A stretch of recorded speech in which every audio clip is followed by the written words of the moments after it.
Hey boys, it's HarmNone. Today we're going to be customizing the Nagasaki Shinobi in Grand Theft Auto Online. This thing is of course on sale this week when this video is coming out. If you're watching this in the future, it will not be on sale. It'll be back to regular price, but this week it's on sale for just over $1.4 million, which is not bad, or just under $1.5 million, I should say. Now it normally goes for just under $2.5 million, so basically $1 million off this week. If you want to get the Shinobi, now is going to be the time to do it, but in today's video we're going to be customizing it and of course reviewing it, and I'm going to be letting you know if I think it's actually worth picking up this week. Spoiler alert, it is a pretty darn good bike, so I'm probably going to go ahead and recommend it right off the bat here, but we're going to go ahead and start off with the armor. Let's go all the way up on that. The brakes, let's also do those. It has super brakes, which is interesting, that's unique. We also have the engine level 4, let's go ahead and do that. And transmission, super transmission, as well as super brakes. Impressive. Okay, nice. We also have the turbo tuning. Let's go ahead and throw that on the bike as well. To start things off with the customization, we have some body work we can do. We can do the secondary rear fairing, the track rear fairing, or the carbon rear fairing. I kind of like the look of this secondary rear fairing. I think that's actually going to be pretty cool. So let's go ahead and do that. For the exhaust on this vehicle, we can do the stock double exhausts, we can do the aftermarket exhaust, we can do those doubled, or of course we can do those in carbon, except they're slightly different. So I think I'm going to go ahead and do the stock double exhaust. I like the look of that, so let's go ahead and do that. For the fairing, we have the secondary fairing, the track GT racer fairing, or of course the carbon GT racer fairing. Pretty cool that you can put carbon all over this bike. I actually do really like that. I'm going to go ahead and throw on the secondary fairing. I think that's going to be pretty cool, so let's do that. For the front mudguards, we can do the secondary fender, track fender, or carbon fender, of course. Let's go ahead and do secondary as well. We're going to do some cool secondary accenting with this, so we're going to do that. Secondary tank, we can also do that. We can go for the track tank, or of course the carbon tank. Honestly, I wouldn't mind going for some carbon on this bike, maybe. But I'm not 100% sure on it just yet. So maybe we'll go, let's keep it primary for right now, but we might end up switching that up later. We'll have to see what that does. For the headlight, I'm going to go ahead and make it xenon. Then for the livery, we do have some livery options with this bike. Now let me go ahead and change the color of the bike quickly here. And let's just see what that secondary option sort of does. We'll do that in red for right now so we can see. Now for the livery options, we have the Nagasaki Racer, we have the Black Shinobi S2C graphics, we have the Atomic Racer, we have the Street 1100, Nagasaki Gray, Junk Alternate, Shinobi Hardstand, Princess Robot Bubblegum, we have the Hunting Camo, we have the Paint Art 1100, and back to none. Now, I'm kind of tempted to go for the Nagasaki Racer. I think that's going to be a really cool livery to have on this bike. So let's go ahead and throw that on. Now it's just going to be a matter of matching up the resprays to make this actually look good. So we're going to see what we can do. So this does have a lot of white on it. It's got some black on it as well. This is kind of making me think of going for like an Asimov build, like the Op Asimov from Counter-Strike, if you guys are familiar with that. That's something that we definitely could do. I don't know that I 100% want to do that. I know the last time I customized the Shinobi, I went for blue and white, so I'm kind of feeling opposed to doing that as well. We could do something different though, with like maybe a bleached brown potentially. I was kind of thinking about a bleached brown, but then for the secondary color, what do we do? Do we do something really bright? Like we already have a red on here, which I think actually looks quite nice. We could probably do, we could do a blue, we could do maybe like a yellow or something like that, or an orange maybe. I just don't think it's going to look that good with the bleached brown. So let's go race yellow for that secondary color. Bleached brown just is not going to work, I don't think.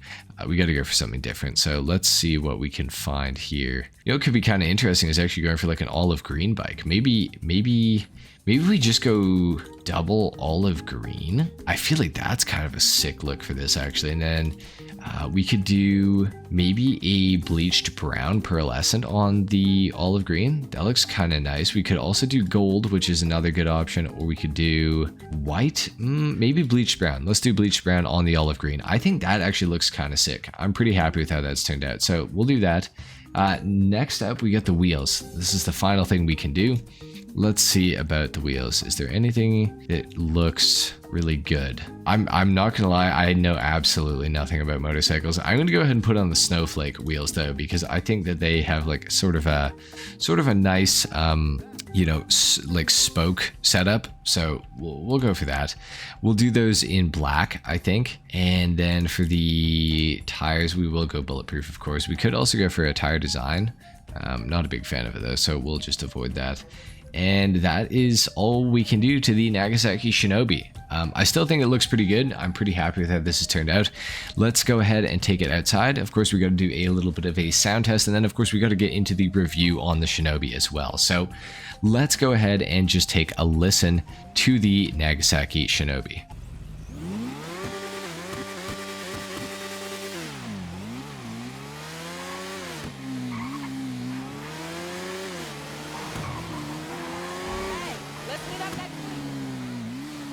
It doesn't sound bad. It sounds like a motorcycle, you know, nothing too crazy, nothing really new or different, but it does sound pretty good. So I do like that. Now the Shinobi, you should know right off the bat, is one of the fastest bikes in the entire game when it comes to racing. It is very good on circuits, and it's particularly great in the corners.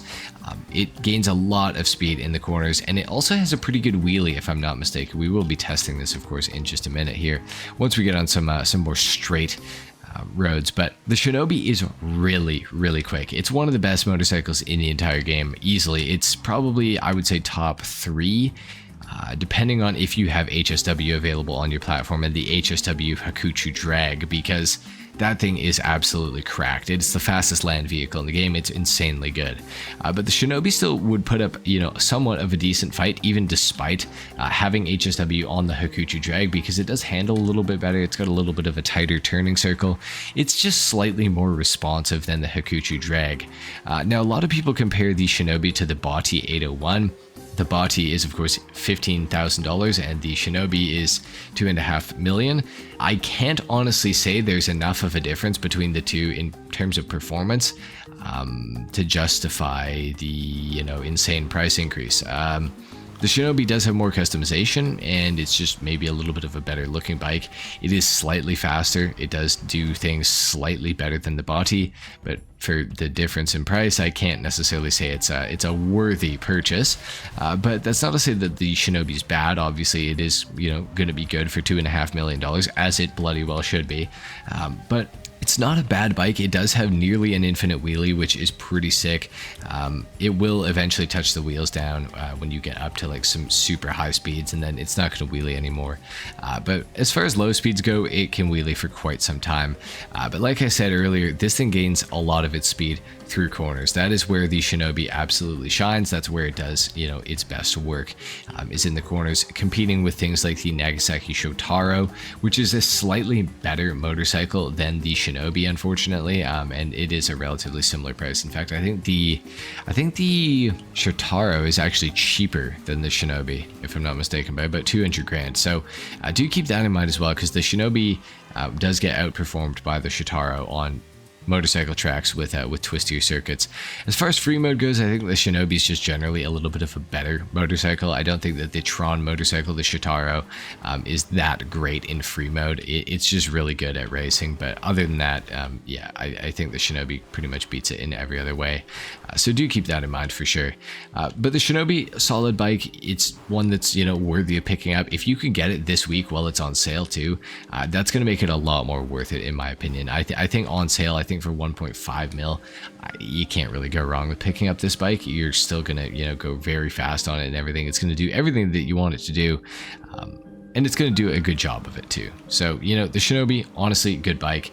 It is something that you guys should consider picking up in GTA Online while it is on sale this week, of course. So anyway, guys, that's pretty much all I have to say about the Nagasaki Shinobi. It is a, you know, pretty good motorcycle, and it's a fun one, that's for sure. So anyway, guys, if you enjoyed the video, a like is of course appreciated. If not, dislike, subscribe to my channel if you guys are new, and I will see you all in the next video. Till then, take care. Peace.